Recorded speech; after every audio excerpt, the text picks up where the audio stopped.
Hi everyone, I'm Heather. Welcome to Strings and Threads, streaming to you from my Dungeon of Dreams. Join me in the magical world of crochet, knitting, and all things yarn. If you're a fellow yarn enthusiast, hit that subscribe button and become part of our creative journey. Let's dive into today's project. Hi, welcome to Strings and Threads. I'm Heather. Today I'm going to show you a tutorial for how to make something called the double crunch stitch. I worked up a little swatch here to show you. I think it's so pretty. It has some very unique texture to it. And I believe it's called double crunch because the double crochets seem to kind of line up in pairs. So if you look carefully, like these two are close together and then these two. So that's just my take on it. But there are a lot of different things that you can make with this. And I would be curious to know what you would make with it. So if you have an idea of something you'd like to make with it, please share it with me in my comments.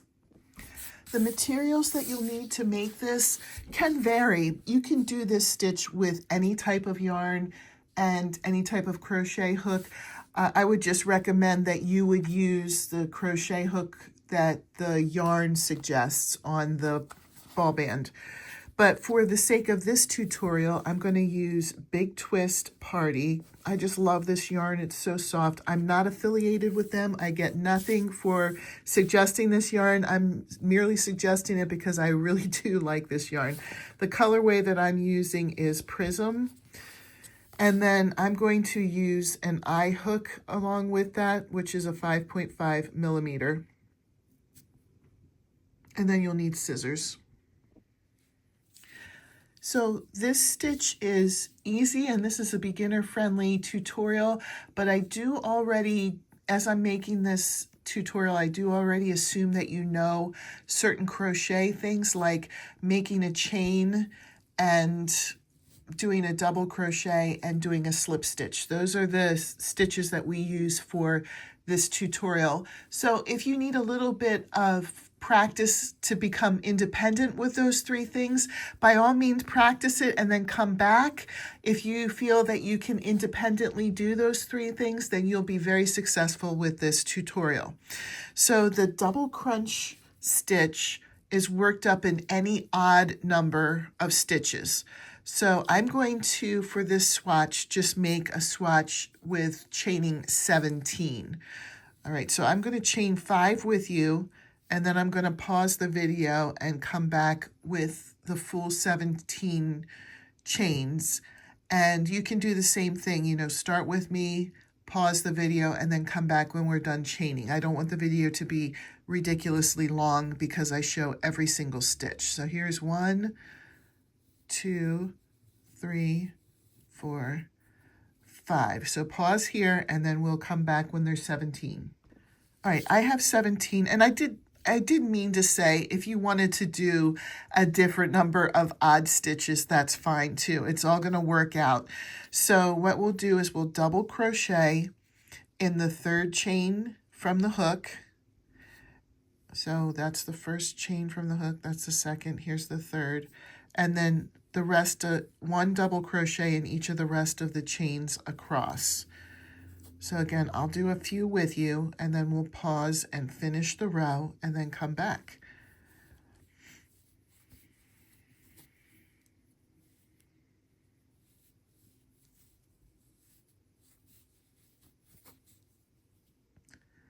Okay, after this stitch, I'm going to pause, and then you do the same, and when you're done with your row, then come back. Here are my double crochets all the way across, and then we just turn,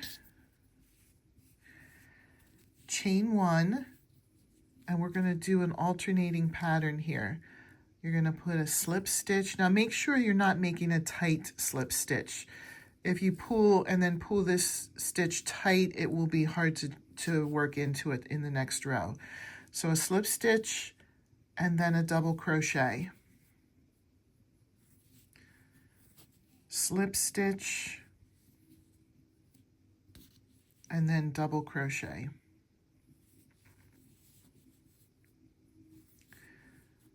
Slip stitch and then double crochet. We're going to follow this pattern of 1 slip stitch, 1 double crochet all the way across. When you get to the end, come back. We'll pause, get to the end, and then come back.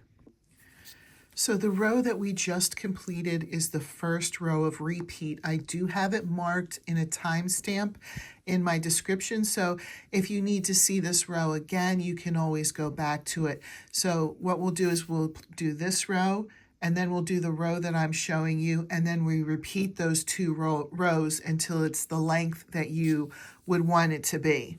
So then this second row, which will be the second repeat row, is very simple. You just chain 2 and then you double crochet in every stitch across.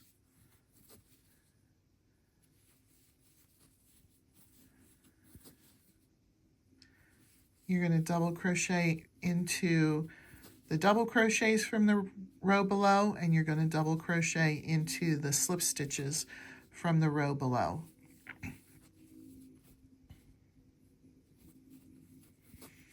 I'll go all the way across with you here, just so that I can then reiterate how the stitch works. And then we'll pause and go to the length that you desire.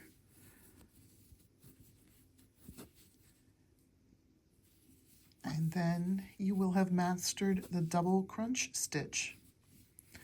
This is really pretty. I know I already asked in the beginning of the video what you guys would make with it. So I am curious what you're going to make with it.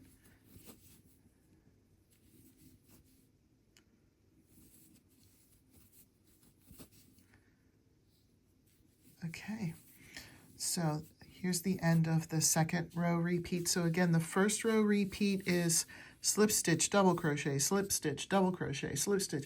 You're going to alternate that all the way across. And then the second row repeat, which I do have also marked in a timestamp in my description if you wanted to come back and look at it. This is the simplest one. You just chain 2 and double crochet all the way across. And then we'll do repeat row 1, repeat row 2, repeat row 1, until it's the length that you desire. So let's add a little bit of length and then come back. And here we go. Here's the very pretty double crunch stitch. Thank you so much for watching. I really appreciate it. If you enjoyed this tutorial, I encourage you to like the tutorial and subscribe to my channel. It helps me be able to put more content out there, and it lets YouTube know that you like content like this. Have a great day. Bye.